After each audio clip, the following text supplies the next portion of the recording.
Good morning, everybody. It is Friday, June 7th, 2024. This is Real Estate Talk TGIF number 314.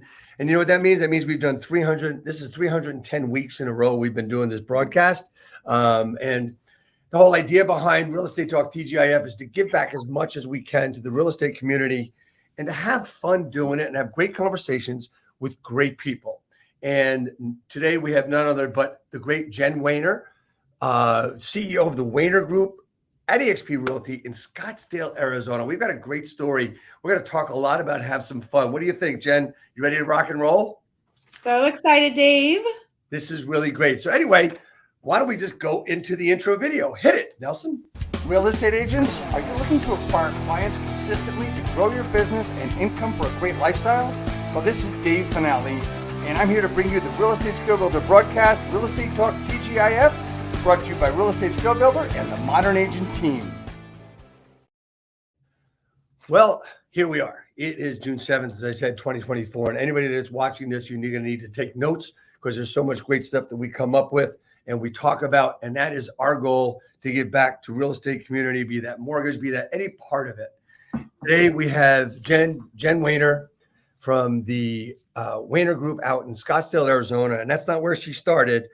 But she's been a mover and a shaker in her business. And then as she moved over to build her business through a different company called eXp.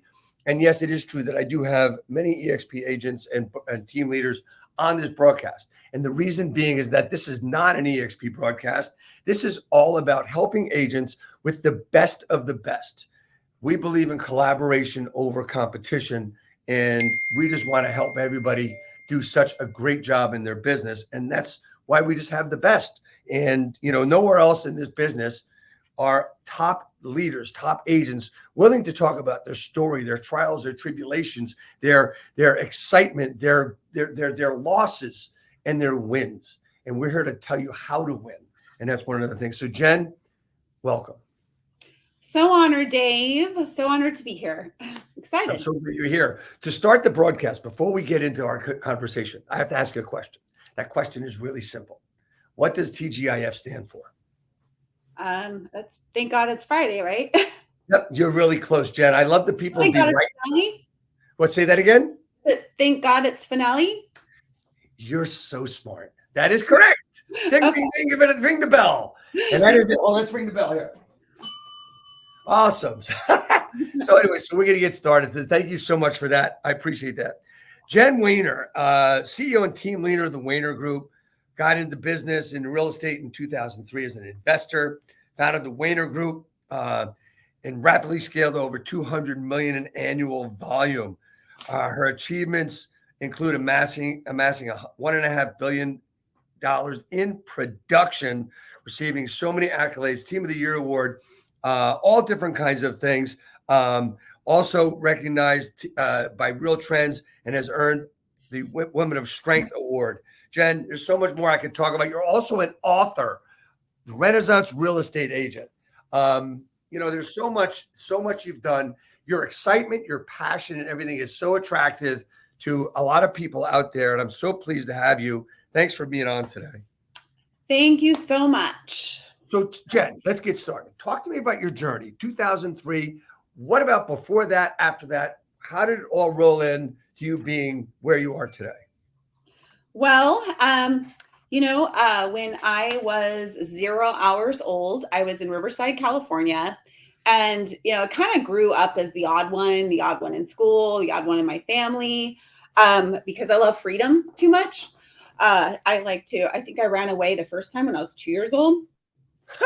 So at 16, I came from very humble beginnings, and I remember being at dinner with my mom one night, and I was like 7, and I really wanted a Diet Coke. And I asked, please, can I have a Diet Coke? And she's like, no, that's $2.50. And I was thinking at that time, like, I want to have all the Diet Cokes I ever want. So at 16, I got kicked out, and which is great because I'm just very independent. I was working 3 jobs, saving my money. And I got out of the land of like when Riverside, like no one had like big dreams. You know what I mean? Like we want to do big things. So I moved to the beach, Huntington Beach, went to college. At 18, I had my daughter. So I became a pretty much single mom, going to college, saving all the money, waiting tables. And I thought I was going to open up a tanning salon. But then I had some acquaintances that were flipping homes here. So my house at that time in Huntington Beach was worth about 500,000. It was not the nicest home. And I was like, wow, you can buy 2 homes for like $300,000. So I bought 2 homes to flip, and which was both of our mortgages were less than our rent. And that was in 2003. My daughter was 5 or 6. I was looking like, where is a good place to raise a family? And, this was like paradise for me. So I got so excited, like the harder I worked, the more money I made.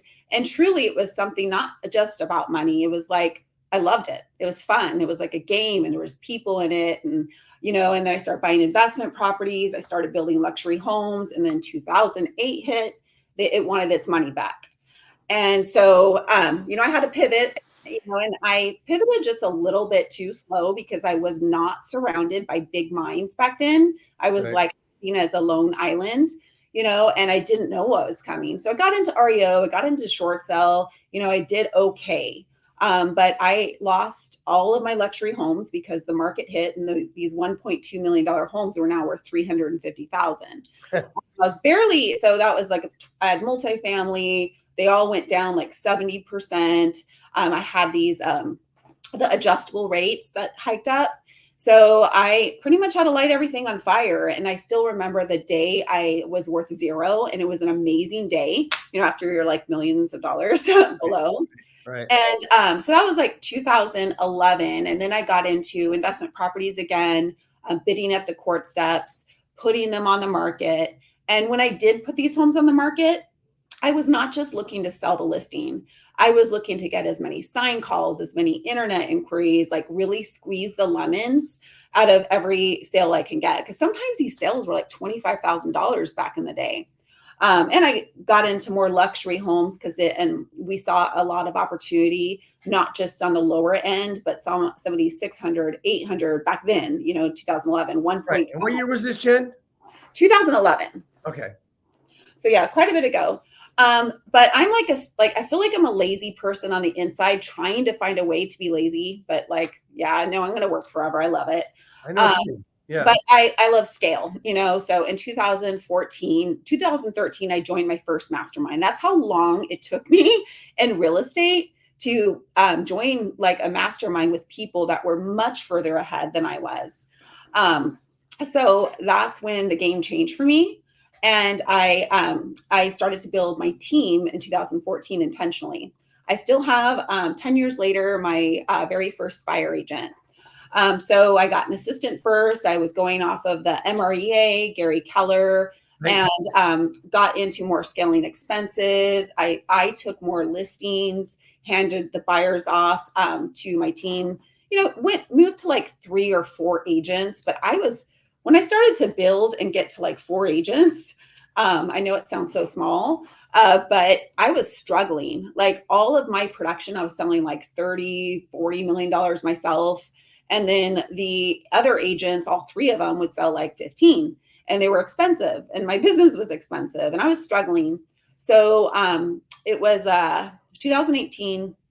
It was February. It was Valentine's Day. Dan Beer and Kyle Whistle, which Kyle Whistle was my mentor for years. He was nice to me when I was like a nobody, and Tom Ferry back in the day.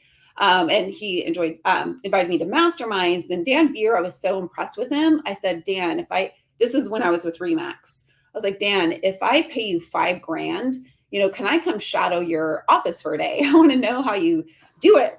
And so we're trying to coordinate that. But when he announced that with those 2 badasses together, I'm like, I don't know. I knew the platform for a year, but I didn't want to make the leap because I had 50 escrows at the time, and my transaction coordinator was crying every day. So I'm like, hey guys, we're going to move to EXP. I just signed the lease on our new office, and we're going to sneak out overnight. And guess what, guys? You also have to move me when I'm on a cruise.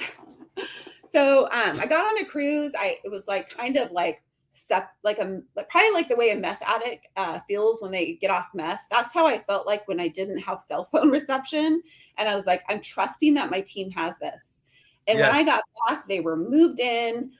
They handled all my escrows. There were some problems with some. They never let me know. And I'm like, I could do this, because it had been so many years with 4 kids that I wasn't able to take vacations. On my vacation, I was like talking on the phone, texting, worried about something, having to find Wi-Fi. So, I didn't want to live like that anymore. And so with the masterminds, I plugged in.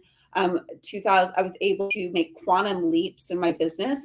At the Right. time, also coaching with Craig Proctor, and it was like 40 grand a year. But when I joined the Fast Forward Generals, it's nothing now. So I really tapped on the collaboration, went from $1 million, was it $500,000 GCI to $1 million GCI in 1 year.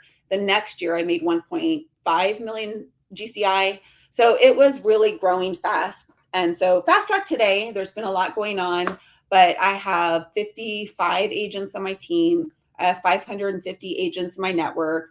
I now have a title company. I have other passive forms of affiliate income. And now I'm really squeezing the lemons out of my own business.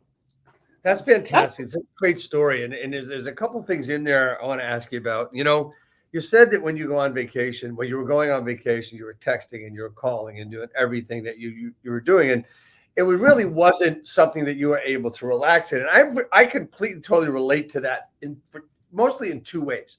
Number one, me, myself, and I have that issue, and I'm about to go on a journey myself where I really don't have to worry about anything because of how I've got things set up.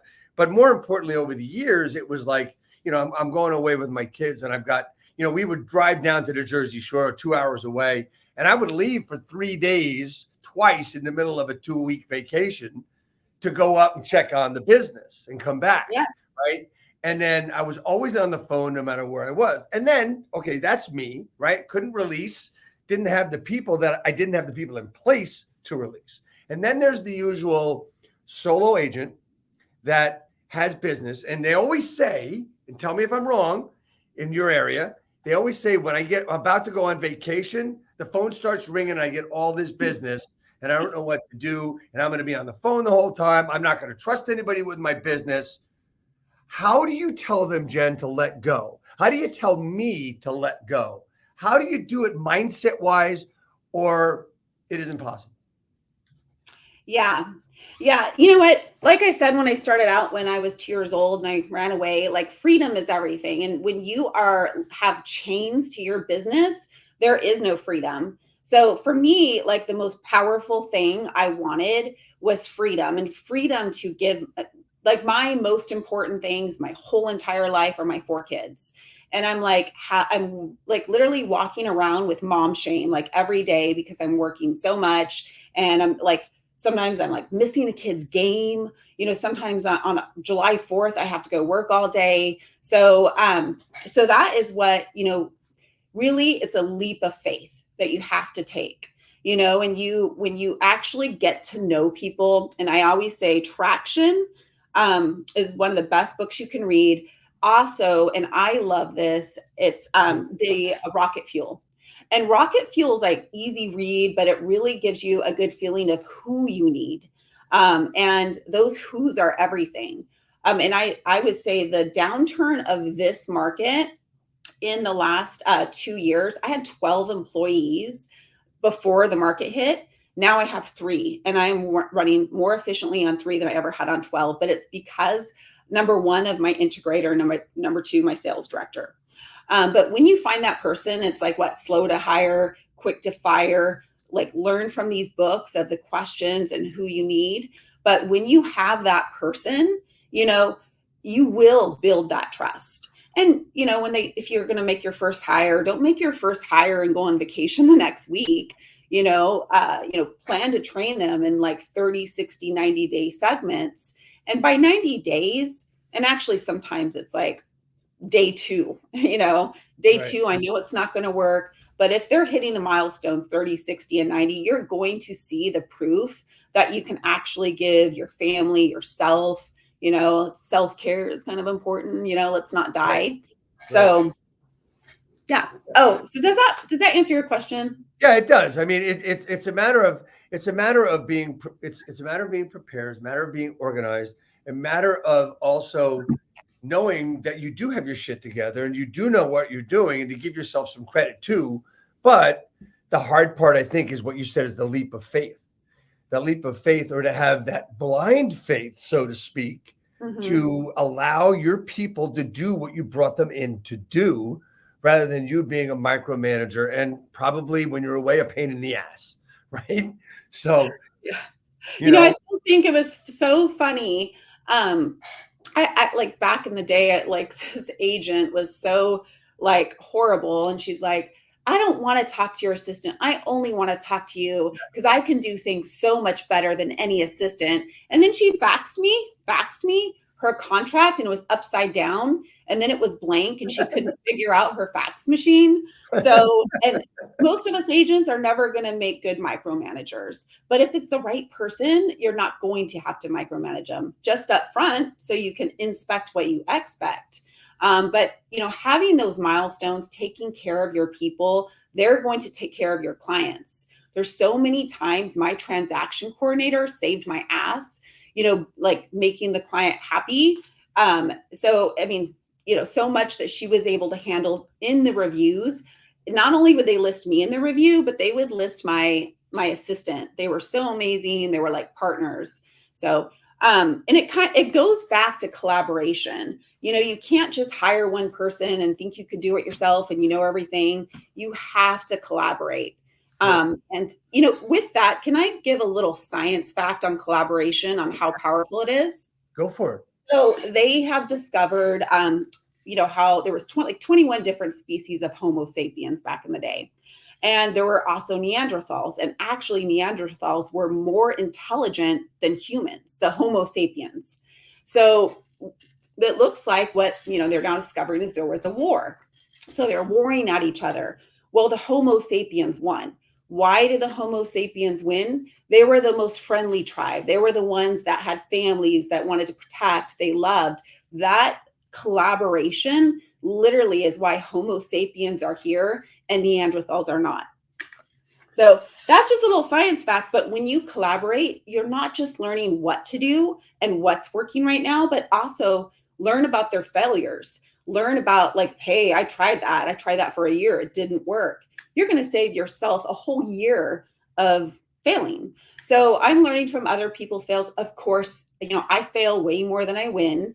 But, what I look at is like, okay, I know it's my fault. It's like you can't control the external, but we can control the internal. So I'm like, there's always something that I did to cause that situation. So what did I do or not do that why I'm not at my results? And it's that very honest reflection we have to have with ourselves. It's the only way we can see how we can get better.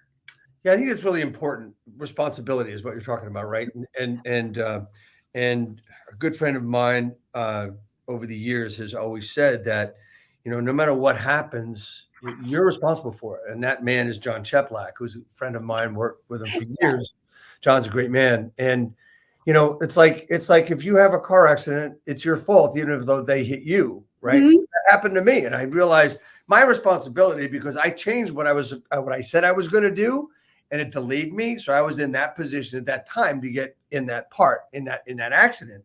I look back at that and I think that's the example I use for responsibility. And it's really important when you're trying to hire people. You said inspect what you expect, right? May sound corny to a lot of people, but it's so true. If you do that from day one, make sure your expectations are known. It's just like working with a buyer or a seller, right? Exactly. I've been coaching for years to get agents to say, okay, tell your buyer, tell your seller. And this is what I tell agents I work with. I'm available 8 to 8, Monday to Thursday, 8 to 5 on Friday. If you need me, you can text me on Saturdays and Sundays, and we'll get together on a call. That's an expectation of time. I ask agents to do that with their clients so that they don't have to say, well, you can reach me 24/7. When an agent says that to me, what I want to say to them, you're a fucking idiot. I love that you use the F word. Thank you.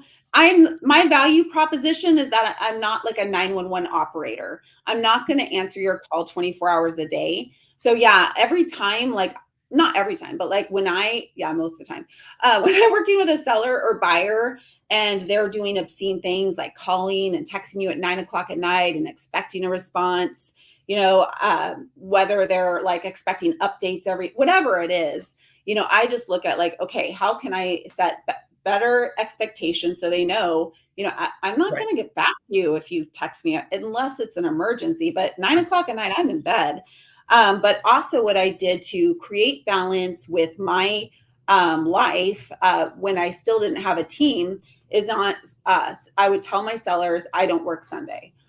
If there's some reason why you need to get a hold of me, I would have a backup plan with an agent that would kind of like help me here and there. But I'm not available that day. And every Sunday for the last 10 years, I've spent every Sunday with my kids doing something fun. Like they would look forward to it. Like, what do you guys want to do this Sunday?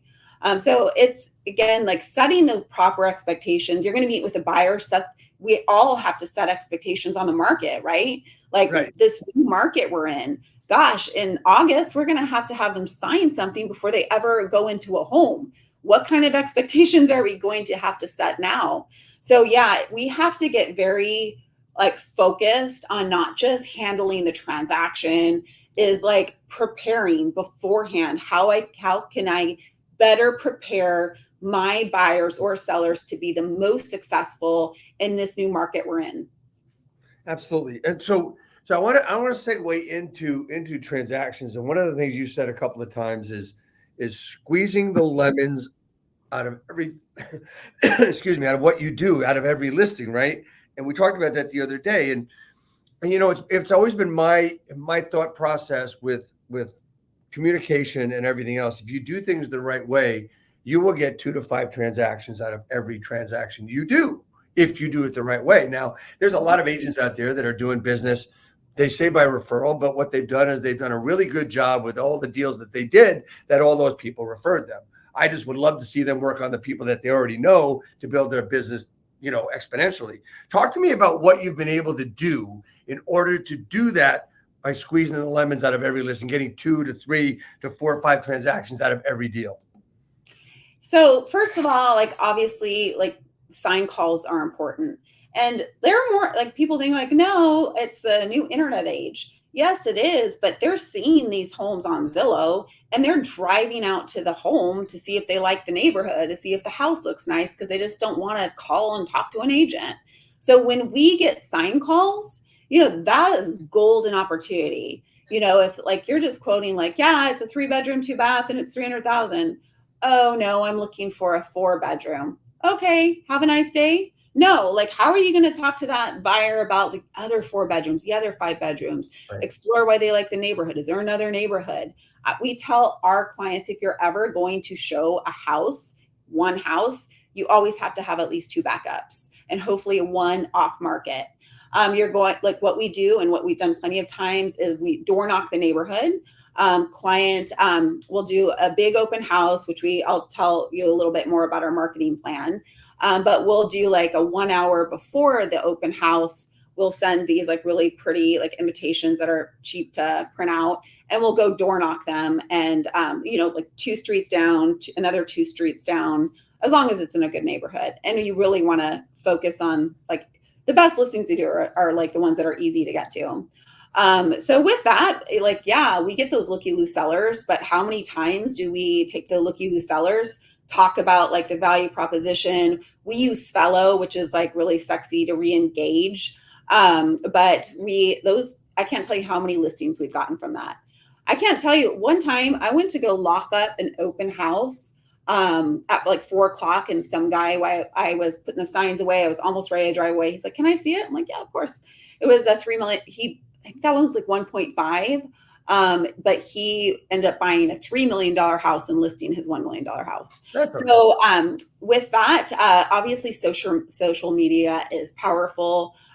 We always have like a huge coming soon. We use EXP has an amazing off-market inventory.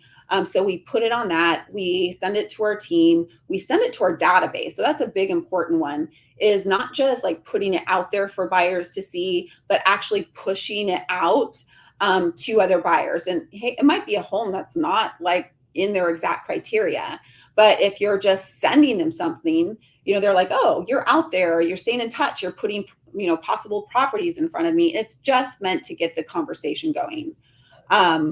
See, what else am I missing? So let me ask you a question. So it's meant to get the conversation going. Are you using, I don't know, drip campaigns, stuff that the CRMs give you? Are you using your own stuff? Are you being differently creative? What are you doing there? How are you staying in touch and building that relationship through that methodology? So when they come in, everything's about QR codes now. So we have, an iPad.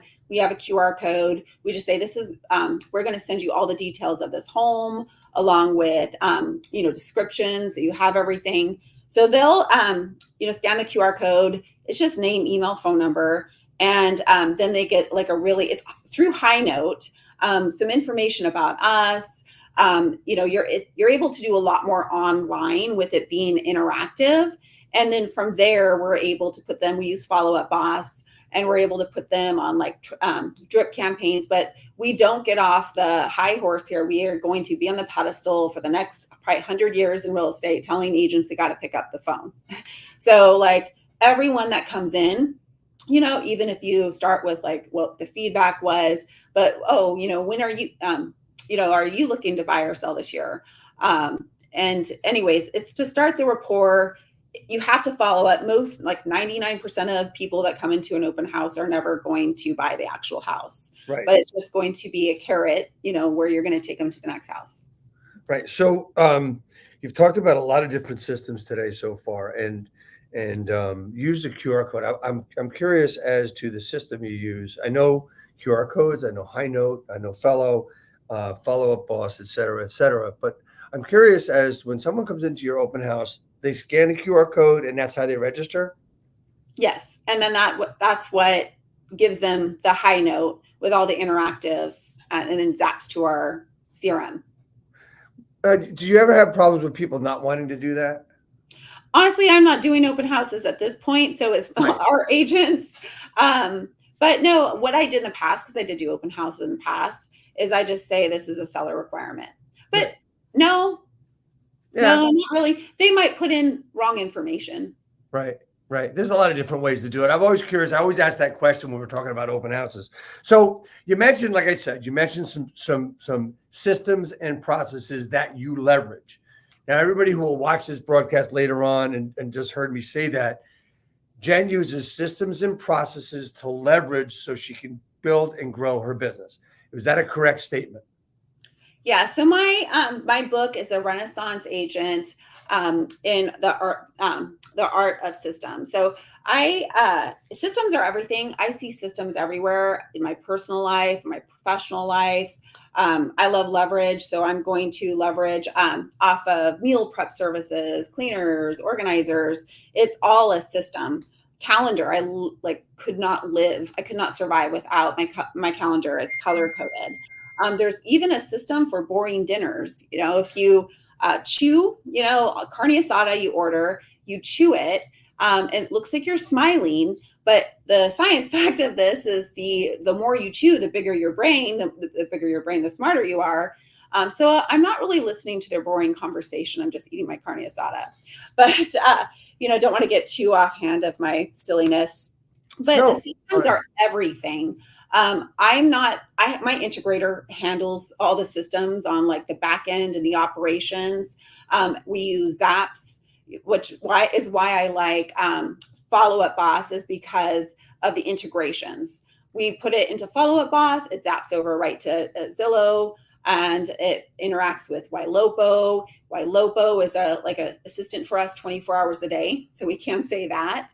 And also with Ylopo, when they come in, if they come back and they hadn't visited your site in a while, you can see, oh wow, you're active again. Maybe you're getting closer to buying.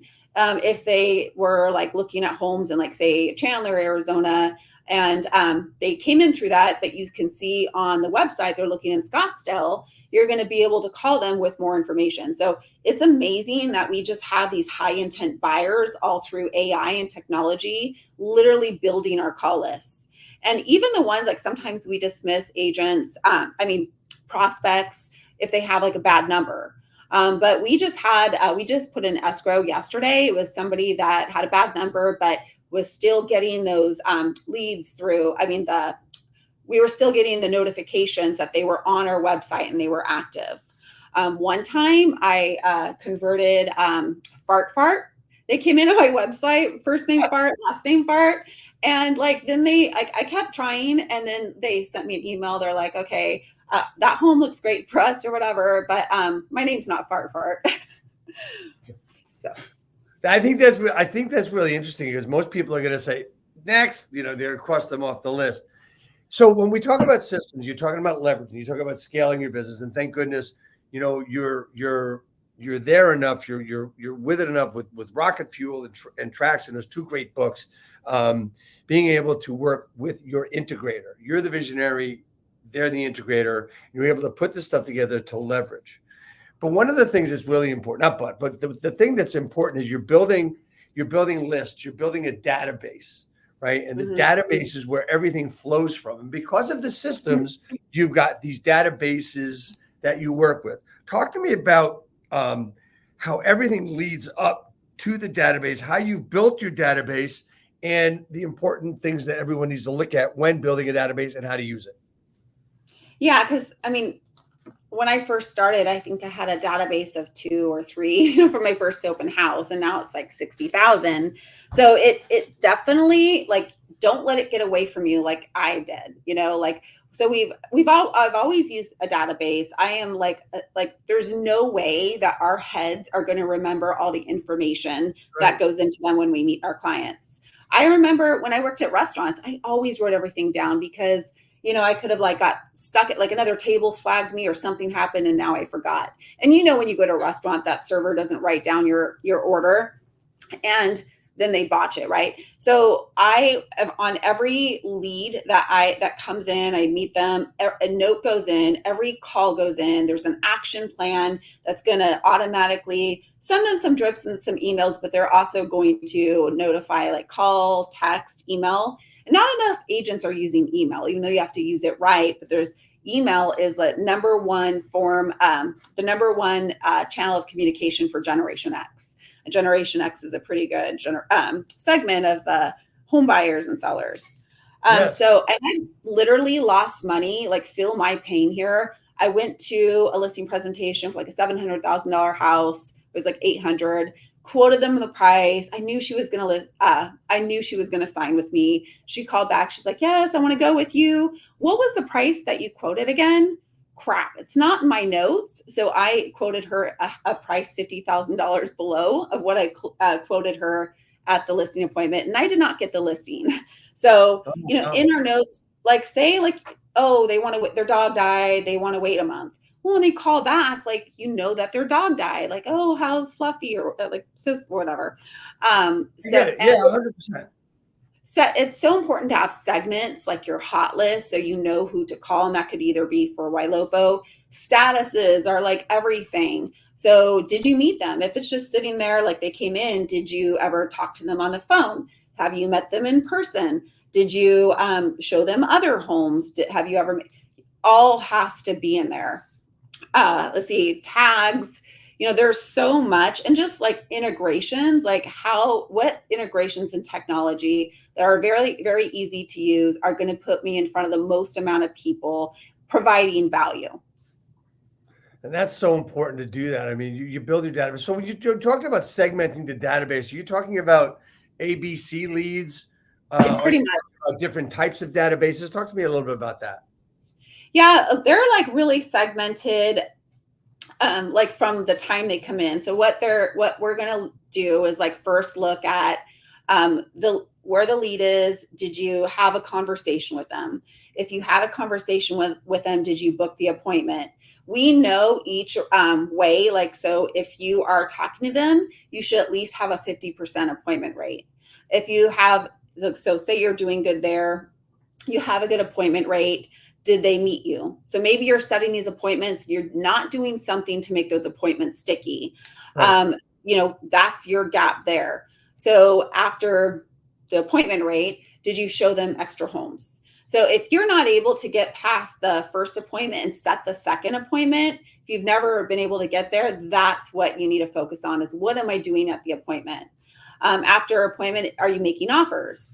Great, I got them to actually make an offer, but maybe you're making weak offers, and your how many actually contracts got accepted. So maybe you're doing all good there, but like, how many did you actually close? Because maybe you are just weak at transaction management and you're getting a lot of cancellations. So with all of these statuses in our CRM, I mean, I can't tell you how many times I've gone to an agent's CRM and they've got like 82 leads in new. And it's my fault for letting that happen. But literally, I'm like, wow, you had 82 new leads.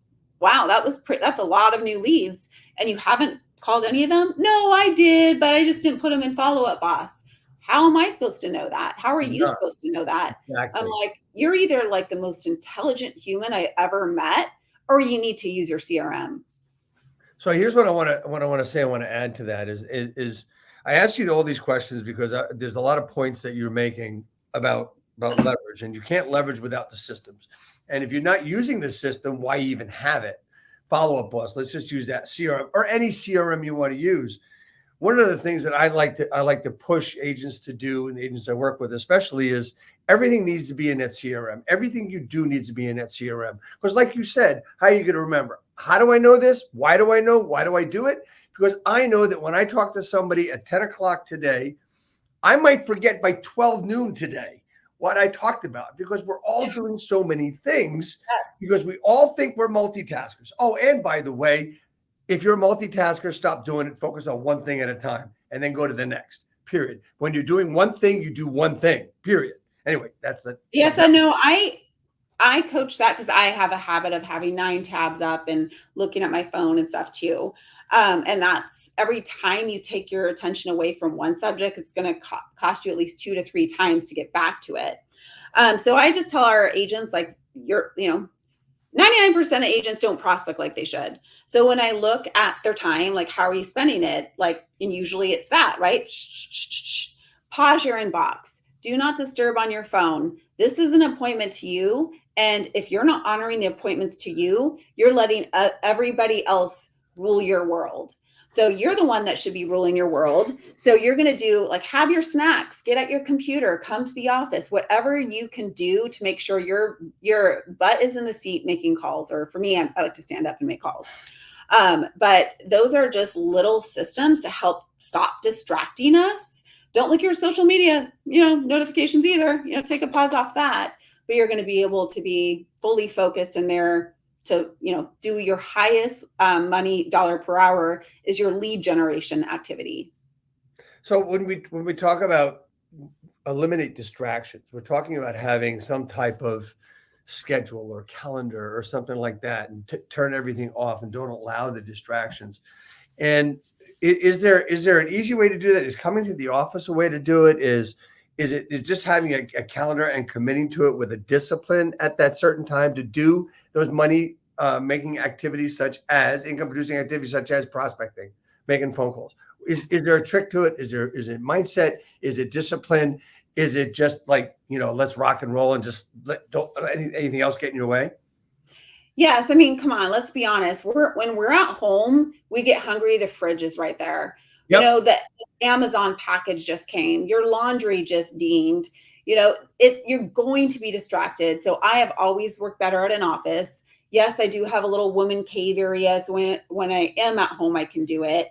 But also when I come to the office, I am around smart people all day, people with the same similar interests, the camaraderie, I can learn like 100 things in just a day. Then sometimes it took me a year in coaching to learn. So as far as calendar goes, I totally preach the calendar. The first thing I tell agents to do is build your personal time. Put your date nights in there, put your kids' concerts in there, your whatever you're going to do. And I color code that purple because I think it's a pretty color. So I can see at a week's glance what, how much purple I have on my calendar. Green is money making activities. I put like not just on the money making, like say I'm going to prospect for 2 hours. I'm not going to put just prospecting. I'm going to put prospect. You're going to call 10 hot list. You're going to call 10 follow-ups for that came in the last month. I'm going to build my call list in my calendar. And I get very granular with that. I have Redford deadlines. And so when I look at a calendar, I look at it every Sunday. I can see what my week looks like ahead. And I even have color. I have a family board meeting every Sunday with my kids to go over like, what does their week look like? What are you grateful for? Hey guys, tell your spouses or your kids if you're going to have a really crazy busy week. Like, hey kids, mom's not going to be home too much this week. Braden, can you take the trashes out? Make sure that you're setting the expectations with your maybe it's your husband, like, hey babe, I'm not going to be able, like, I'm going crazy this week. Can you help me out a little bit more? But when you're setting those expectations, you're going to be able to, live life with more ease and be focused when you're with your clients and be focused when you're with your family. Yeah, I think that's so important what you just said. I mean, look, there are people out there that are geniuses that don't need to do this, but most of us do. We need to put down what we're doing, when we're doing. And I think one of the things you said is really important with your family board meeting. You do that, and some people I know actually take their calendar, print it out, and give it to their kids as well, no matter what their age. So they know this. What's that? That's a great one. Right. So you print out your calendar, and they know what the color is for them, that you're going to be with them, and you also tell them, you say what I have to accomplish for us to be able to do this, or this, right? Like simply put, I mean, just a simple example is, look, to your daughter, your son, Katie, look, this is what we got to do. In order for us to go to Disney in 6 months, we need to call this many people, get this many appointments and stuff. Can you help me get that done? Sure, Dad, I will. You know why? Because you gave them a carrot at the end and they know what they're going to do, and it's going to teach them something as well.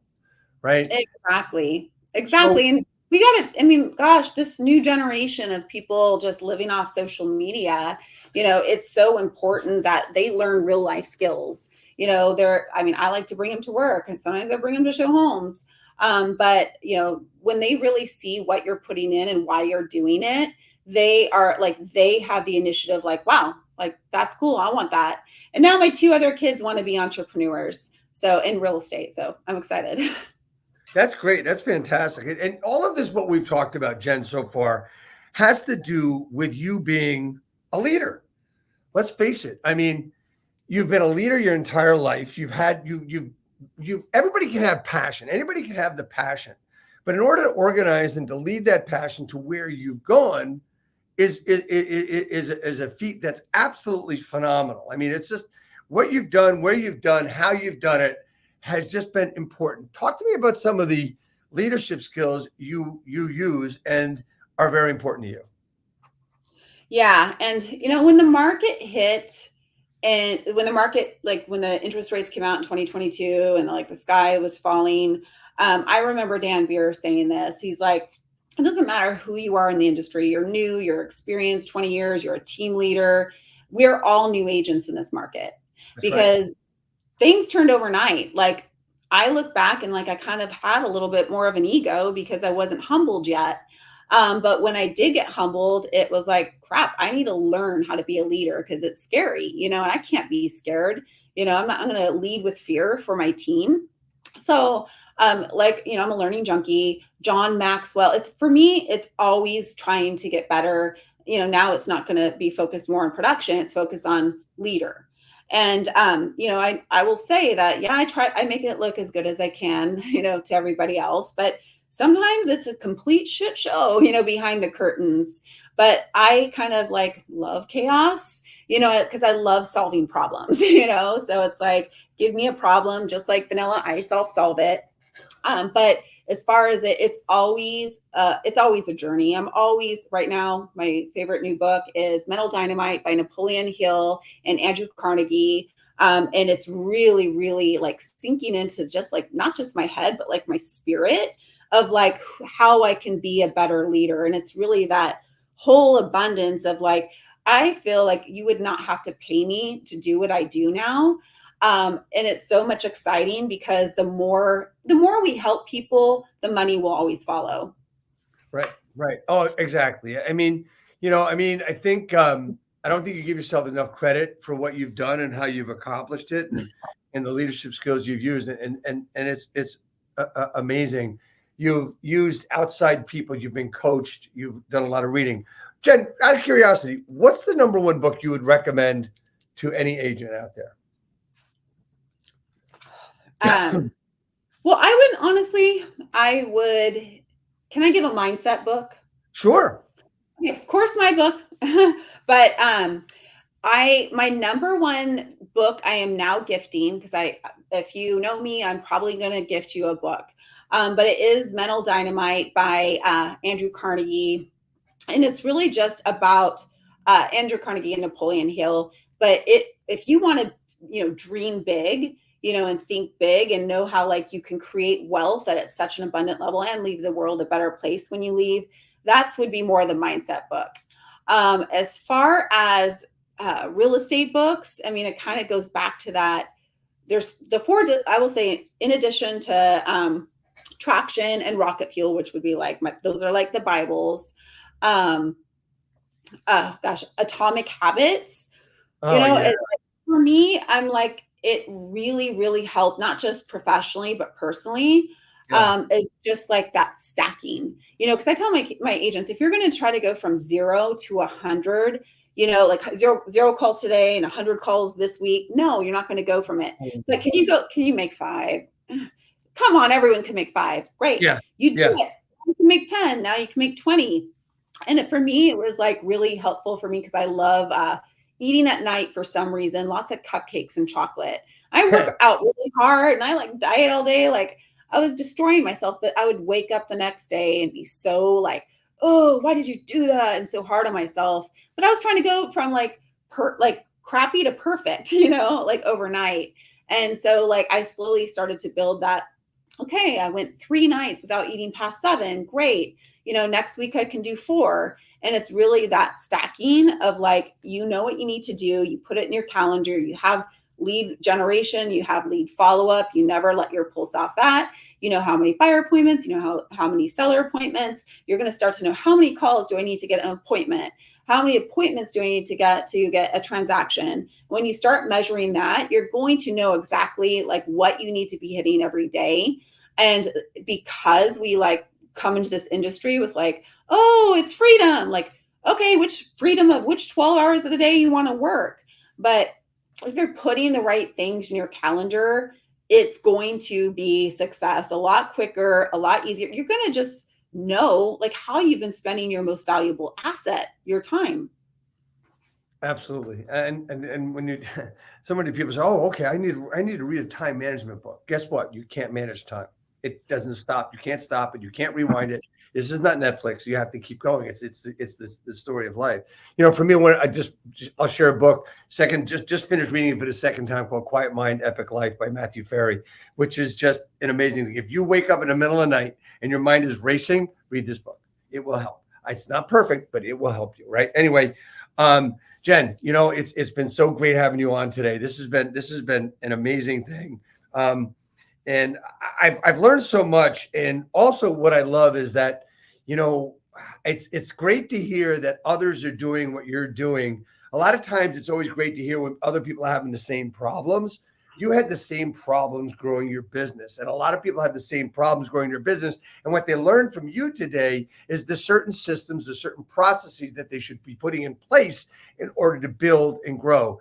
And, I'll just throw them out again. Fellow Ryan Young, great program, pretty much new to the industry. We're using it now. I had Ryan on the broadcast about 6-8 weeks ago. Follow-up Boss, YLOPO, Zapier you're using to put it all together. So it's just great stuff. That's systems and processes. If you want to be an agent doing 12, 20 deals a year, great, you're right where you are. If you want to scale that, you need all these systems and processes.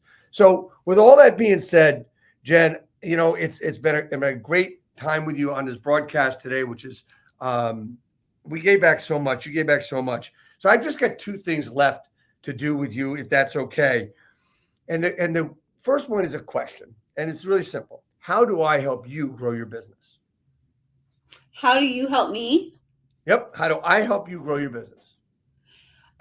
Well, first, it's would be getting to just know me, like my struggles, my wins, and get like just like a doctor, like a prescription, like what is the prescription to my ailment.